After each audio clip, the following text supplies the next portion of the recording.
शुक्लाम्बरधरं विष्णुं शशिवर्णं चतुर्भुजं प्रसन्नवदनं ध्यायेत्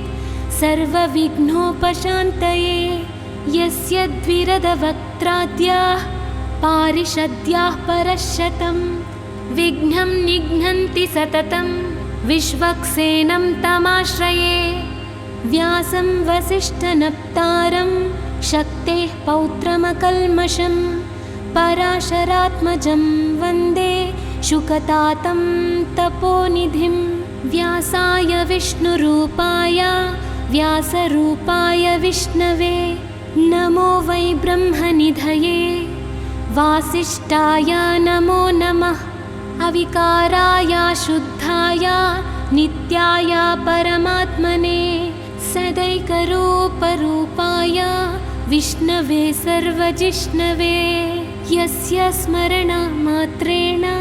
जन्मसंसारबन्धनात् विमुच्यते। नमस्तस्मै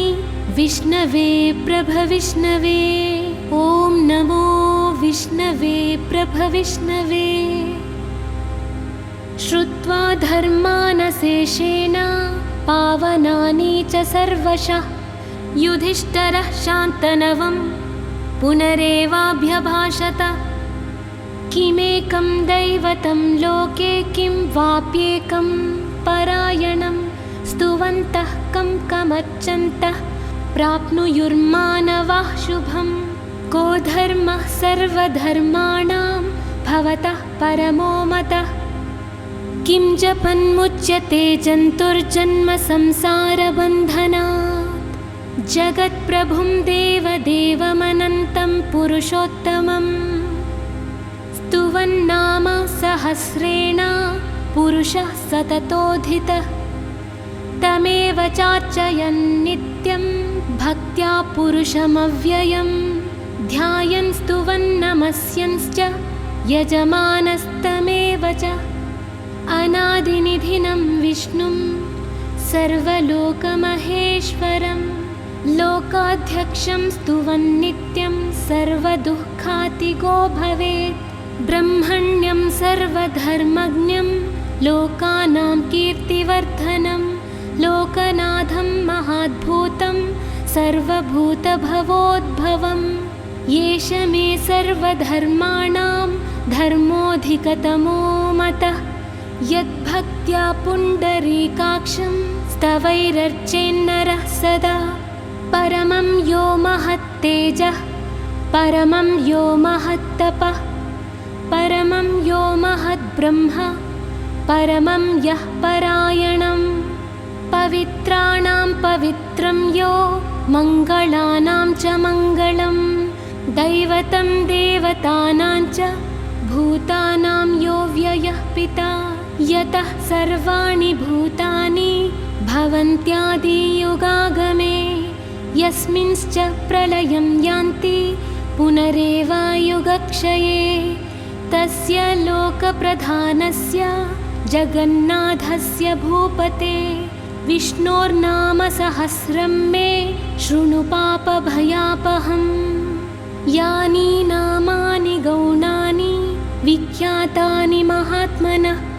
ऋषिभिः परिगीतानि तानि वक्ष्यामि भूतये। ऋषिर्नाम सहस्रस्य वेदव्यासो महामुनिः छन्दोनुष्टुप् तथा देवो भगवान् देवकीसुतः। अमृतांशूद्भवो बीजं शक्तिर्देवकीनन्दनः। त्रिसामा हृदयं तस्य शान्तर्थे विनियुज्यते। विष्णुं जिष्णुं महाविष्णुं प्रभविष्णुं महेश्वरम् अनेकरूपदैत्यान्तं नमामि पुरुषोत्तमम्। अस्य श्रीविष्णोर्दिव्यसहस्रनामस्तोत्रमहामन्त्रस्य श्रीवेदव्यासो भगवान् ऋषि अनुष्टुप् श्रीमहाविष्णुः परमात्मा श्रीमन्नारायणो देवता। अमृतांशूद्भवो भानुरिति बीजं देवकीनन्दनः स्रष्टेति शक्तिः उद्भवक्षोभणो देव इति परमो मन्त्रः शङ्खभृन्नन्दकीचक्रीति कीलकम् शाज्गधन्वा गदाधर इत्यस्त्रम् रथाङ्गपाणिरक्षोभ्य इति नेत्रम् त्रिसामा सामगः सामेति कवचम् आनन्दं परब्रह्मेति योनिः ऋतुः सुदर्शनः काल इति दिग्बन्धः श्रीविश्वरूप इति ध्यानम् श्रीमहाविष्णुप्रीत्यर्थे श्रीसहस्रनामजपे विनियोगः क्षीरोधन्वत्प्रदेशे शुचिमणिविलसत्सैकते मौक्तिकानां माला क्लुप्ता सनस्ता स्फटिकमणिनिभैर्मौक्तिकैर्मण्डिताङ्गा शुभ्रैरभ्रैरदभ्रैरुपरि विरचितैर्मुक्तपीयूषवर्षैः आनन्दीना पुनीयादरिनलिन गदाशङ्खपाणिर्मुकुन्द यदसुरनिलश्चन्द्रसूर्यौ तनेत्रे कर्णावाशा शिरोद्यौर्मुखमपि दहनो यस्य वास्तेयमब्धि अन्तःस्थं यस्य विश्वं सुरनरखगो भोधिगन्धर्वदैत्ये चित्रं रम्यते तं त्रिभुवनपुषं विष्णुमीशं नमामि। ॐ नमो भगवते वासुदेवाय। शान्ताकारं भुजगशयनं पद्मनाभं सुरेशं विश्वाधारं गगनसदृशं मेघवर्णं शुभाङ्गं लक्ष्मीकान्तं कमलनयनं योगिहृद्यानगम्यं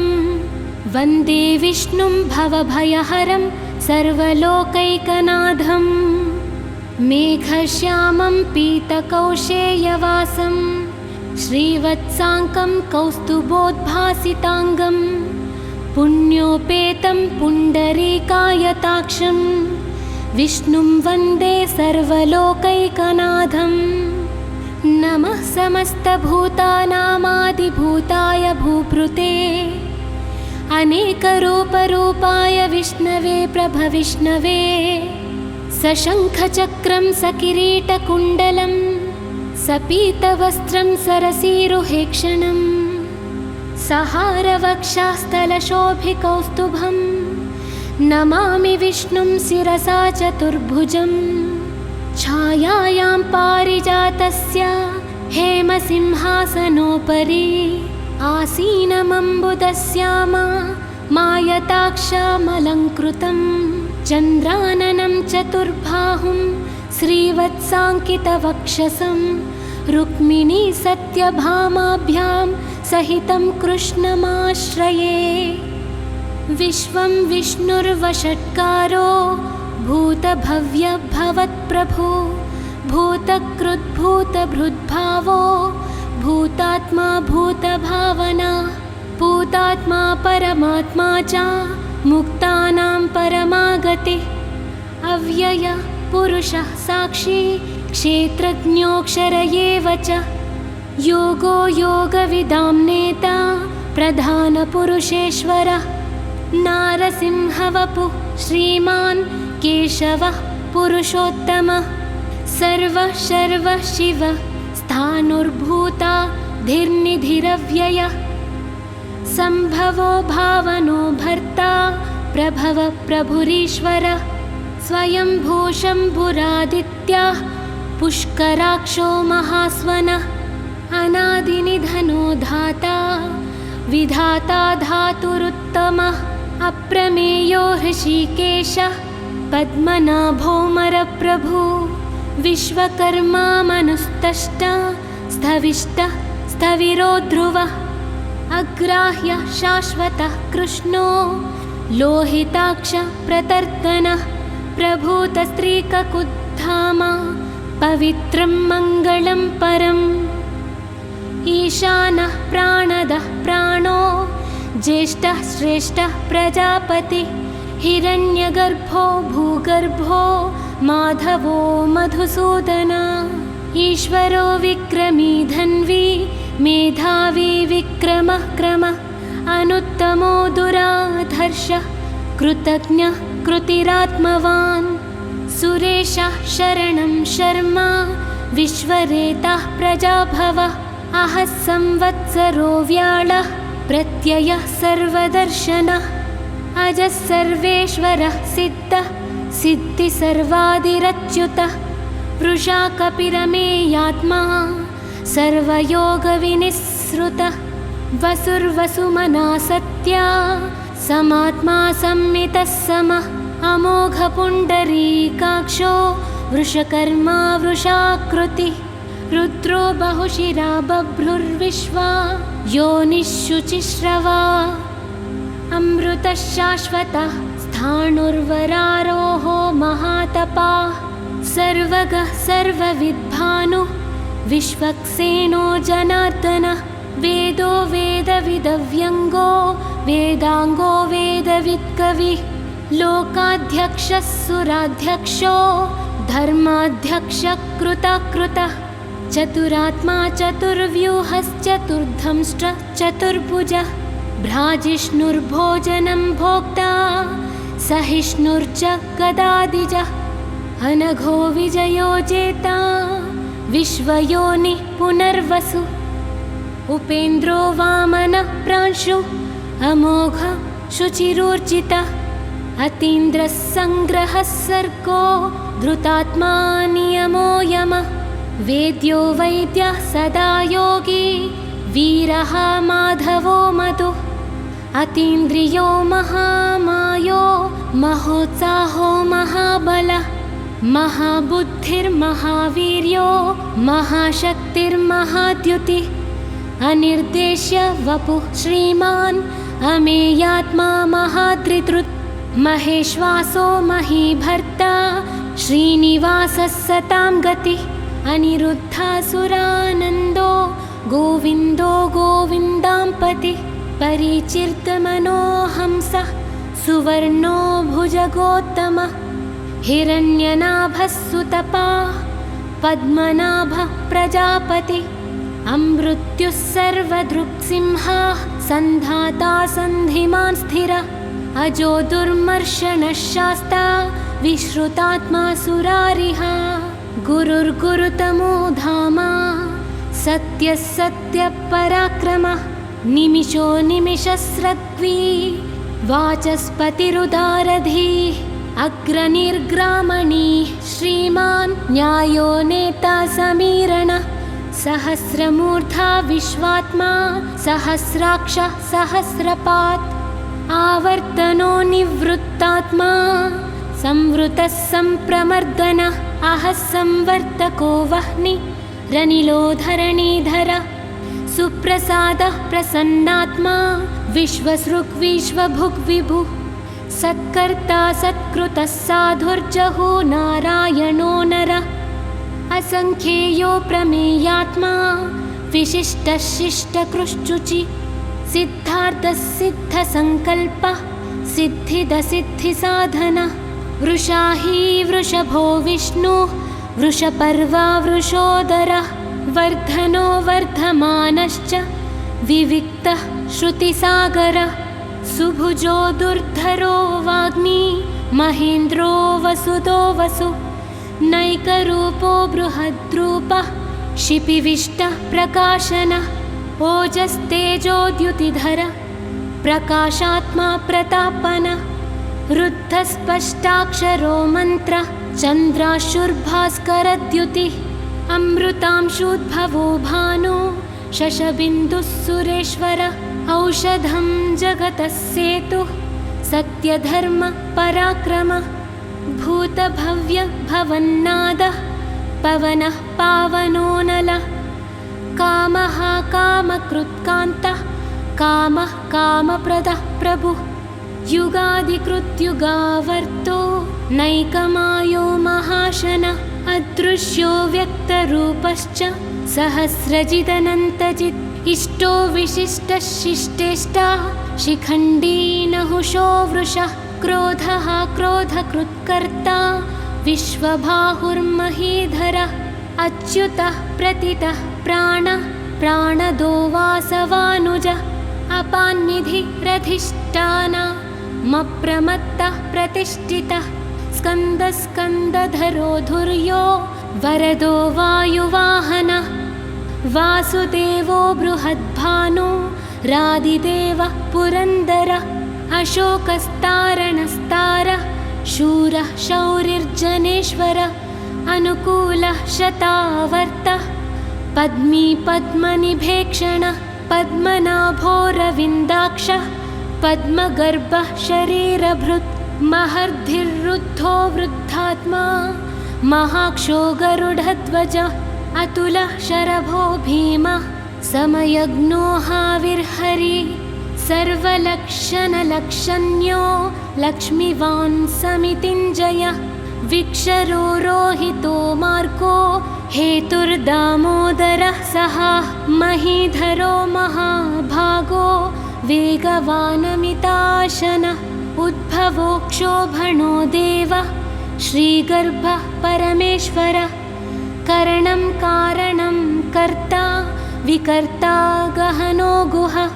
व्यवसायो व्यवस्थानः संस्थानः स्थानदो ध्रुवः परर्ति परमस्पष्टः तुष्टः पुष्टः शुभेक्षणः रामो विरामो विरतो मार्गो नेयो नयो नयः वीरशक्तिमतां श्रेष्ठो धर्मो धर्मविदुत्तमः वैकुण्ठपुरुषः प्राणः प्राणदः प्रणमः पृदुः हिरण्यगर्भः शत्रुघ्नो व्याप्तो वायुरधोक्षजः ऋतुः सुदर्शनः कालः परमेष्टि परिग्रहः उग्रः संवत्सरो दक्षो विश्रामो विश्वदक्षिणः विस्तारः स्थावरस्थाणु प्रमाणं बीजमव्ययम् अर्धोऽनर्धो महाकोशो महाभोगो महाधन अनिर्विण्णः स्थविष्टो भूर्धर्मयूपो महामुख नक्षत्रनेमिर्नक्षत्री क्षमः क्षामः समीहन यज्ञयुज्यो महेज्यश्च क्रतुः सत्रं सताङ्गति सर्वदर्शी निवृत्तात्मा सर्वज्ञो ज्ञानमुत्तमं सुव्रतः सुमखः सूक्ष्मः सुघोषः सुखदः सुहृत् मनोहरोजितक्रोधो वीरबाहुर्विदारणः स्वापनस्वावशो व्यापी नैकात्मा नैककर्मकृत् वत्सरो वत्सलो वत्सी रत्नगर्भो धनेश्वरः धर्मगुप्धर्मकृद्धर्मी सदक्षरमसक्षरम् अविज्ञाता सहस्रांशुः विधाता कृतलक्षणः गभस्तिनेमिः सत्त्वस्थ सिंहो भूतमहेश्वर आदिदेवो महादेवो देवेशो देवभृद्गुरुः उत्तरो गोपतिर्गोप्ता ज्ञानगम्यः पुरातनः शरीरभूतभृद्भोक्ता कपीन्द्रो भूरि दक्षिणः सोमपोऽमृतपः सोमः पुरुजित्पुरुषत्तमः विनयोजयः सत्यसन्धो दाशार्हा सात्वतां पतिः जीवो विनयिता साक्षी मुकुन्दोऽमितविक्रमः अम्भोनिधिरनन्तात्मा महोदधीशयोऽन्तकः अजो महर्हा स्वाभावो जीतामृतः प्रमोदनः आनन्दो नन्दनो नन्दः सत्यधर्मा त्रिविक्रमः महर्षि कपिलाचार्यः कृतज्ञो मेदिनीपतिः त्रिपदस्त्रिदशाध्यक्षो महाशृङ्गः कृतान्तकृत् महावराहो गोविन्दः सुषेणः कनकाङ्गदी गुह्यो गभीरो गहनो गुप्तश्चक्रगदाधरः वेधास्वाङ्गोजितः कृष्णो दृढः सङ्कर्षणोच्युतः वरुणो वारुणो वृक्षः पुष्कराक्षो महामनः भगवान् भगः नन्दी वनमाली हलायुधः आदित्यो ज्योतिरादित्यः सहिष्णुर्गतिसत्तमः सुधन्वाखण्डपरशुर्धारुणो द्रविणप्रद दिविस्पृक् सर्वदृग्व्यासो वाचस्पतिरयो निजः त्रिसामासामगः साम निर्वाणं भेषजं भिषक्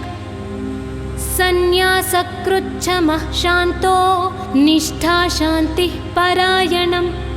शुभांग शान्तिदः स्रष्टा कुमदः कुवलेशयः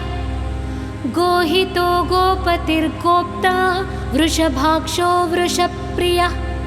अनिवर्ती निवृत्तात्मा संक्षेप्ता क्षेमकृच्चिवः श्रीवत्सवक्षा श्रीवासः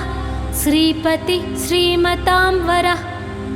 श्रीदः श्रीशः श्रीनिवासः श्रीनिधि श्रीविभावन श्रीधर श्रीकर श्रेयः श्रीमान् लोकत्रयाश्रयः स्वक्ष स्वंग शतानन्दो नन्दिर्ज्योतिर्गणेश्वरः विजितात्मा विधेयात्मा सत्कीर्तिश्चिन्न संशयः उदीर्ण सर्वतश्चक्षु रनीशं शाश्वतस्थिरः भूषयो भूषणो भूतिरशोकः शोकनाशनः अर्चिष्मानर्चितः कुम्भो विशुद्धात्मा विशोधनः अनिरुद्धो प्रतिरथः प्रद्युम्नोमितविक्रमः कालनेमिनिः शौरी शूरः शूरजनेश्वरः त्रिलोकात्मा त्रिलोकेशः केशवः केशिहा हरि कामदेवः कामपालः कामीकान्तः कृतागमः अनिर्देश्य वपुर्विष्णु वीरोऽनन्तो धनञ्जयः ब्रह्मण्यो ब्रह्मकृद्ब्रह्मा ब्रह्मा ब्रह्मा विवर्धनः ब्रह्माविद्ब्राह्मणो ब्रह्मी ब्रह्मज्ञो ब्राह्मणप्रियः महाक्रमो महाकर्मा महातेजा महोरगः महाक्रतुर्महायज्वा महायज्ञो महाहवि स्तव्यस्तवप्रियः स्तोत्रं स्तुतः स्तोतारणप्रियः पूर्णः पूरयिता पुण्यः पुण्यकीर्तिरनामयः मनोजवस्थिर्धकरो वसुरेता वसुप्रदः वसुप्रदो वासुदेवो वसुर्वसुमनाहवि सद्गतिः सत्कृतिः सत्ता सद्भूतिः सत्परायणः सूरसेनो यदुश्रेष्ठः सन्निवासः सुयामुनः भूतावासो वासुदेवः सर्वासु निलयो नलः दर्पः दर्पदो दृप्तो दुर्धरोधापराजितः विश्वमूर्तिर्महामूर्तिः दीप्तिमूर्तिरमूर्तिमान् अनेकमूर्तिरव्यक्तः शतमूर्तिः शताननः एकोनैकः सवः कः किं यत्तत्पदमनुत्तमम् लोकबन्धुर्लोकनाथो माधवो भक्तवत्सलः सुवर्णवर्णो हेमाङ्गो पराङ्गश्चन्दनाङ्गदी वीरः विषमः शून्यो घृताशीरचलश्चलः अमानी मानदो मान्यो लोकस्वामी त्रिलोकधृत् समेधा मेधजो धन्यः सत्यमेधाधराधरः तेजो वृषोद्युतिधरः सर्वशस्त्रभृतांवरः प्रग्रहो निग्रहो व्यग्रो नैकशृङ्गो गदाग्रजः चतुर्मूर्तिश्चतुर्बाहुश्चतुर्व्यूहश्चतुर्गतिः चतुरात्मा चतुर्भावश्चतुर्वेदविदेकपात् समावर्तो निवृत्तात्मा दुर्जयो दुरतिक्रमः दुर्लभो दुर्गमो दुर्गो दुरावासो दुरारिहा शुभांगो लोकसारङ्गः सुतन्तुस्तन्तुवर्धनः इन्द्रकर्मा महाकर्मा कृतकर्मा कृतागमः उद्भवः सुन्दरः सुन्दो रत्ननाभः सुलोचनः अर्को वाजसनि शृङ्गी जयन्तः सर्वविजयी सुवर्णबिन्दुरक्षोभ्यः सर्ववागीश्वरेश्वरः महाहृदो महागर्तो महाभूतो महानिधिः कुमुदः कुन्दरः कुन्दः पर्जन्यः पवनोऽनिलः अमृताशोऽमृतवपुः सर्वज्ञः सर्वतोमुखः सुलभः सुव्रतः सिद्धः शत्रुजिच्चत्रुतापनः न्यग्रोधो तुम्बरोऽश्वत्थः चाणूरान्ध्रनिषूदनः सहस्रार्चिः सप्तजिह्वाः सप्तैधाः सप्तवाहनः अमूर्तिरनघोचिन्त्यो भयकृद्भयनाशनः अणुर्बृहत्कृशः स्थूलो गुणभृन्निर्गुणो महान् अधृतः स्वधृतः स्वास्य प्राग्वंशो वंशवर्धनः भारभृत्कथितो योगी योगीशः सर्वकामदः अश्रमः श्रवणः क्षामः सुवर्णो वायुवाहनः धनुर्धरो धनुर्वेदो दण्डो दमयिता दमः अपराजितः सर्वसहो नियन्ता नियमो यमः सत्त्ववान् सात्विकः सत्यः सत्यधर्मपरायणः अभिप्रायः प्रियार्होर्हः प्रियकृत्प्रीतिवर्धनः विहाय सगतिर्ज्योतिः सुरुचिर्हुतभुग्विभुः रविर्विरोचनः सूर्यः सविता रविलोचनः अनन्तहुतभुग्भोक्ता सुखदो नैकदोऽग्रजः अनिर्विण्णः सदामर्षि लोकाधिष्ठानमद्भुतः सनातनतमः कपिलः कपिरव्ययः स्वस्तिदः स्वस्तिकृत् स्वस्ति स्वस्तिबुक् स्वस्ति दक्षिणः अरौद्रः कुण्डलीचक्री विक्रम्यूर्जितशासनः शब्दातिगः शब्दसः शिशिरः शर्वरीकरः अक्रूरः पेशलो दक्षो दक्षिणः क्षमिणाम्बरः विद्वत्तमो वीतभयः पुण्यश्रवणकीर्तनः उत्तारणो दुष्कृतिः पुण्यो दुःस्वप्ननाशनः वीरः रक्षणः सन्तो जीवनः पर्यवस्थितः अनन्तरूपोऽनन्तश्रीर्जितमन्युर्भयापहः चतुरस्रो गभीरात्मा विदिशो व्यादिशो दिशः अनादिर्भूर्भुवो लक्ष्मी सुवीरो रुचिराङ्गदः जननो जनजन्मादिः भीमो भीमपराक्रमः आधारनिलयो धाता पुष्पहासः प्रजागरः ऊर्ध्वगः सप्तधाचारः प्राणदः प्रणवः पणः प्रमाणं प्राणनिलयः प्राणधृत् प्राणजीवनः तत्त्वं तत्त्वविदेकात्मा जन्म मृत्युजरातिगः भूर्भुवः स्वस्तरुस्तारः सविता प्रपितामहः यज्ञो यज्ञपतिर्यज्वा यज्ञाङ्गो यज्ञवाहनः यज्ञभृत्यज्ञकृद्यज्ञी यज्ञभुग्यज्ञसाधनः यज्ञान्तकृद्यज्ञगुह्यामन्नमन्नादयेव च आत्मयोनिः स्वयं जातो वैखानः सामगायनः देवकीनन्दनः स्रष्टा क्षितीशः पापनाशनः शङ्खबृन्नन्दकी चक्री शार्ङ्गधन्वा गदाधरः रथाङ्गपाणिरक्षोभ्यः सर्वप्रहरणायुधः श्री सर्वप्रहरणायुधः ॐ नम इति वनमाली गदेशाज्ञी शङ्खी चक्री च नन्दकी श्रीमान्नारायणो विष्णुर्वासुदेवोऽभिरक्षतु श्रीवासुदेवोऽभिरक्षतु ॐ नम इतीदं कीर्तनीयस्य केशवस्य महात्मनः नाम्नां सहस्रं दिव्यानामशेषेण प्रकीर्तितं य इदं शृणुयान्नित्यं यश्चापि परिकीर्तयेत् नाशुभं प्राप्नुयात् किञ्चित् सोमुत्रेह च मानवः वेदान्तगो ब्राह्मणः स्यात् क्षत्रियो विजयी भवेत् वैश्यो धनसमृद्धः स्वाच्छूद्रसुखमवाप्नुयात् धर्मार्थी प्राप्नुयात् धर्ममर्थार्थी चार्धमाप्नुयात् कामानवाप्नुयात् कामी प्रजार्थी चाप्नुयात् प्रजाः भक्तिमान् यः सदोद्धाय शुचिस्तत्गतमानसः सहस्रं वासुदेवस्य नाम्नामेतत् प्रकीर्तयेत् यशः प्राप्नोति विपुलं ज्ञातिप्राधान्यमेव च अचलां श्रियमाप्नोति श्रेयः प्राप्नोत्यनुत्तमं न भयं क्वचिदाप्नोति वीर्यं तेजश्च विन्दति भवत्यरोगोद्युतिमान् बलरूपगुणान्वितः रोगार्तो मुच्यते रोगात् बद्धो मुच्येत बन्धनात् भयान्मुच्येत भीतस्तु मुच्येतापन्न आपदः दुर्गाण्यतितरत्याशु पुरुषः पुरुषोत्तमं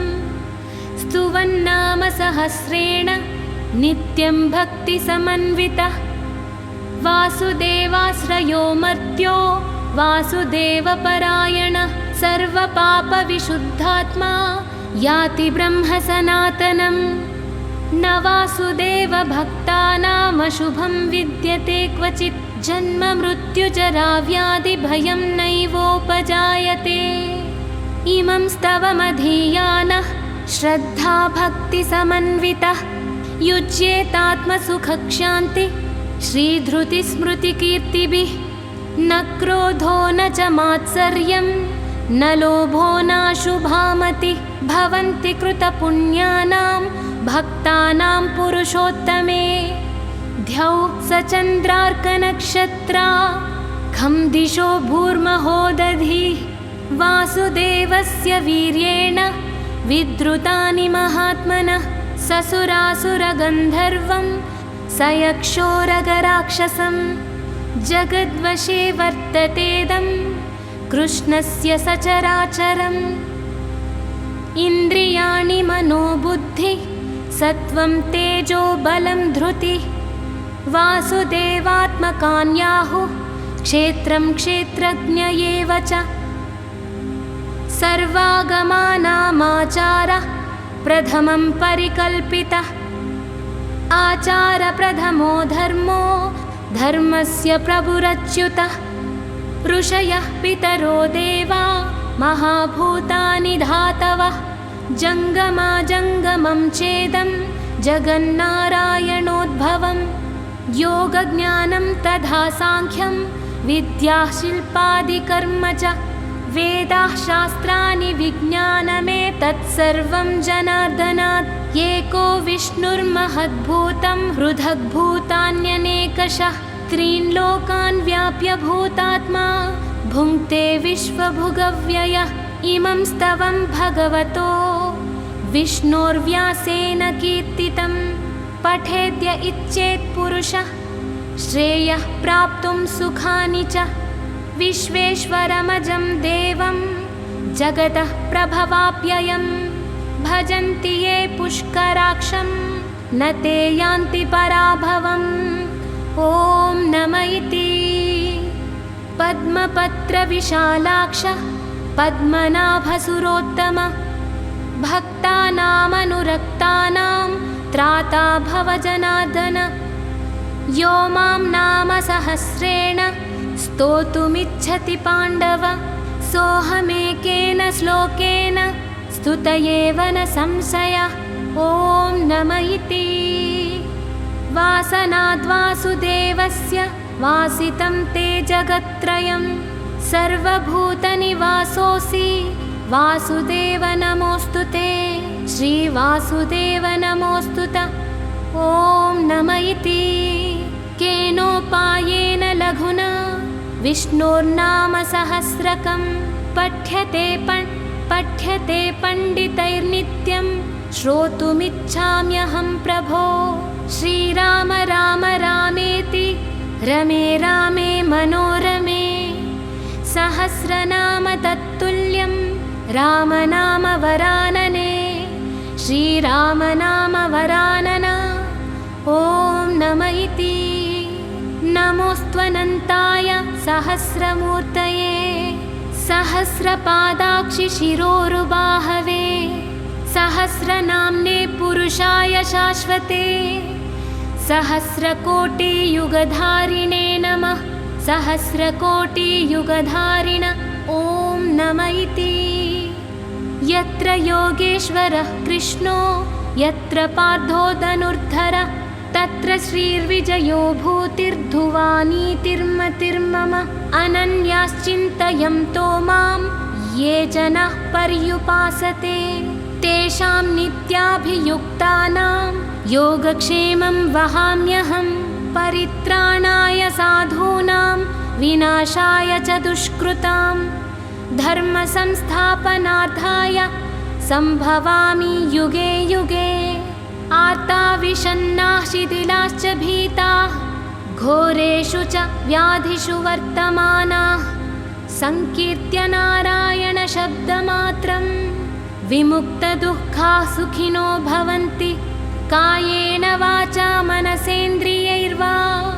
बुद्ध्यात्मना वा प्रकृते स्वभावात् करोमि यद्यत् सकलं परस्मै नारायणायेति समर्पयामि इति श्री विष्णुसहस्रनामस्तोत्रं समाप्तम्।